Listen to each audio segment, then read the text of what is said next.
ये जिन दिनों आप अपने मुर्शिद से इस मकाम में थे, इस दर्जे में थे, तो उस वक्त आप पर किन कैफियत का जुल्म होता था फनाए मुर्शिद के हवाले से? उन्होंने तो उस वक्त तो निकाल ही दिया था। आए ना, हाँ नहीं हकीकत में निकाल दिया, बोले जाओ यहाँ से। अच्छा। हाँ, और इधर नहीं आओ जब तक मैं नहीं बुलाऊं।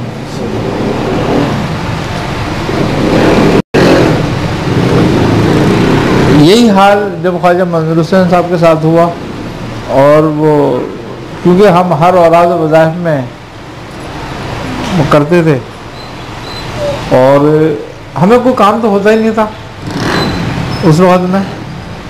मैं 6-6 घंटे मुराद में बैठा रहता था। 6-6 घंटे मुराद?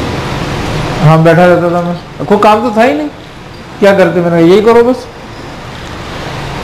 तो जब कुछ हालात खुलने लगे और मामला होने लगे तो उन्होंने बुलाया, बोले ये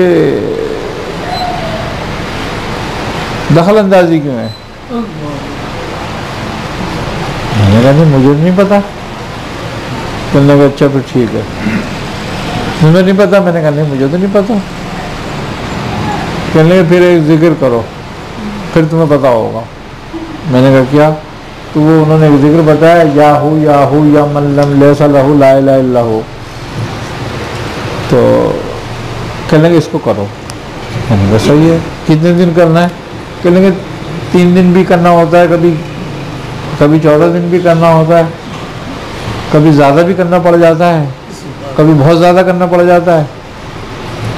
तो मैंने कहा करना कितना है?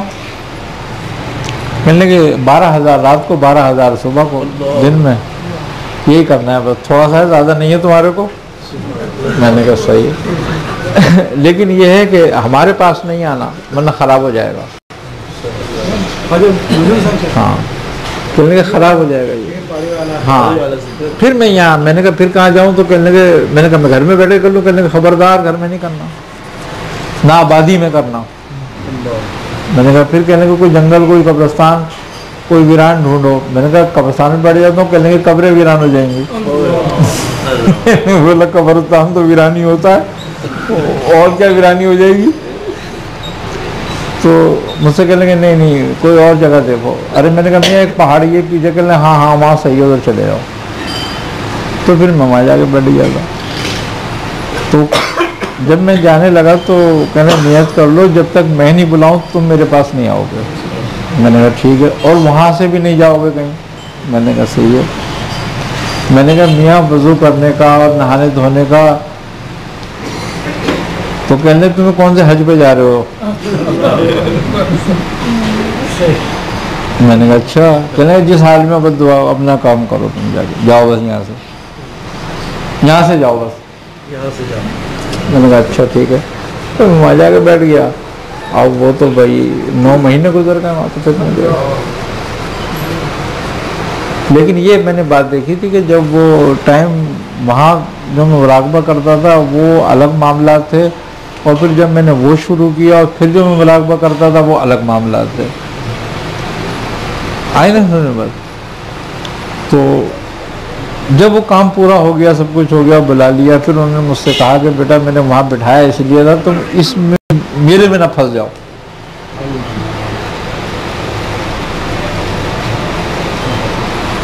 मैंने कहा अच्छा। बहरहाल मैंने कहा वो तो मेरे लिए सब कुछ वही था।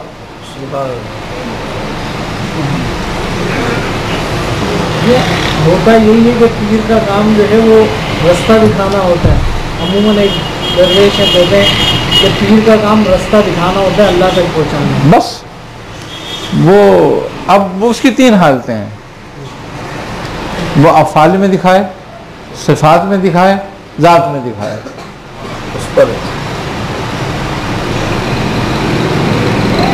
वो तो फिर अगर आप निकलना है हाँ निकल जाए। मुरीद की अपनी उस पर भी होता है इस्तिताअत पर, कि किसमें शेख देख के दिखाता है या शेख? नहीं नहीं नहीं नहीं, वो मुरीद के हाथ में नहीं होता। शेख का? हाँ हाँ हाँ, वो बस अजीब सी हालत हो जाती है। वो तो किसी शायर का शेर है, वो कहता है कि सकून नसीब है ना हासिल है इस्तराब हमें। किसी का भी तो दिल खाना खराब हो ना सका तो बस उसी हालत में हो जाता है बंदा। नहीं, और खाने पीने का भी जो असर है उसका भी जरूर होता है। जो मुर्शिद खा रहे हैं उसके जो लज्जत है, बिल्कुल, मैं वही तो कह रहा हूँ ना, जायका तक जुबान पे आने लगता है, भूख तक महसूस होने लगती है, हर चीज होगी अपने वक्त पे। और जो वो देख रहे होंगे सैर हो रही होगी, वो तुम्हें हो रही होगी। ये इसी फना के बाद फिर फनाए रसूल होती है। जब तक ये फना हासिल नहीं, जब तक वो हासिल नहीं होती। इब्तिदा क्या है इसकी? इब्तिदा क्या है? इब्तिदा इसकी यह है कि जब हम तसव्वुर शेख करते हैं और फनाए शेख में गुम होने की कोशिश करते हैं तो सबसे पहले आदतों का ज़हूर होता है। आदतों आदमी खुद ब खुद उन आदतों में मुब्तला होता जाता है, उसके बाद दूसरे मामला